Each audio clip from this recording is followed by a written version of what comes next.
Void Ghidorah versus Super Shenron. Dragon God Comparison.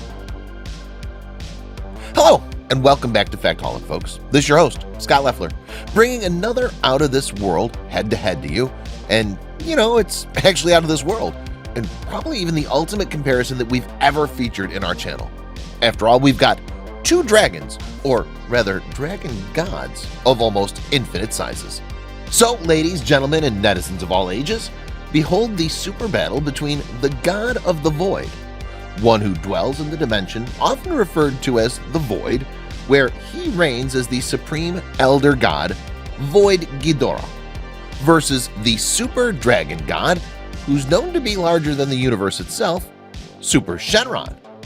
So, who are you rooting for? I personally have no clue who's going to come out on top, but then Void Ghidorah is kind of close to my heart. Nevertheless, gotta maintain that neutral ground. And let's just get the head-to-head started, shall we? Now, right off the bat, talking about size terms, Super Shenron seems to have a considerable advantage, given that he's a colossal dragon with a size figure of 40 million light years. As for the King of the Void, he was portrayed to be 20 kilometers long, which is gigantic too, but pales in comparison to the Super Dragon God. Although in the Void his size is infinite, otherwise the 20-kilometer figure stands, and we're considering both possibilities. So the size round could go to either, depending on the location of this cosmic battle. Okay, size round was a bit of a mixed bag, but then the next round is going to produce clear-cut results. That's because we've got the abilities and weaknesses of each dragon coming up next. And starting off straight from Void Ghidorah, in terms of abilities, he's got some pretty nasty tricks up his sleeve. After all, the King of the Void is truly the king and an apex predator of a universal scaled ecosystem. So, what he's got is electricity emission, longevity, energy siphoning, extra-dimensional nature, gravitational powers, space-time distortion, interdimensional travel, intangibility, bite, and gematron calculation. As for Super Shenron, he has no apparent limits to what he can do, and his abilities are as follows: flight, wish granting, magic materialization, resurrection, immortality granting, healing, divination, teleportation, removing sealing spells, granting power-ups, creating time-space rifts, fission, size manipulation. Okay, that was quite the variety, and this on paper looks quite close and tends to show a slight advantage for the Super Dragon God. Although in reality it's simply above and beyond for one, and that I'll explain after telling you about their weaknesses.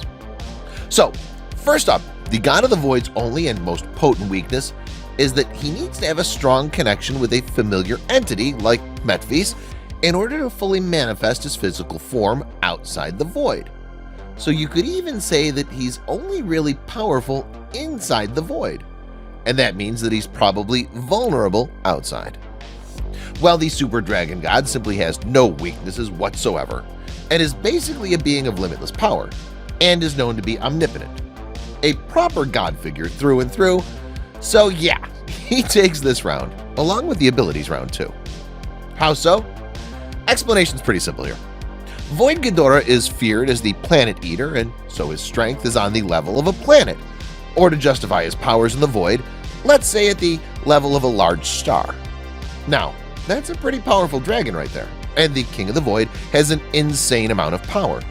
But the Super Dragon God is simply an entirely different level. What Void Ghidorah can do with the planets, Super Shenron can do with entire galaxies, and the universe as well. Super Shenron's strength is on the level of the multiverse, and the astronomical level of powers possessed by him is simply way too insane for a human to comprehend. If Void Ghidorah is a god, then Super Shenron is the god of the gods too. That's just how amazing and overpowered this dragon god is. And so we definitely can't expect Void Ghidorah to hold his own against this omnipotent monstrosity. Super Shenron simply decimates his competition in the blink of an eye, and his divine powers put him above lesser gods and even above most elder gods as well. And now with that, we come to the end of this insane head-to-head. Now, do you agree with our result? Let us know down in the comment section below. Thanks for watching. We'll see you around next time with more head-to-heads. So stay tuned and don't forget to subscribe and smash that bell icon too. This is Factholic, signing off for now. Peace.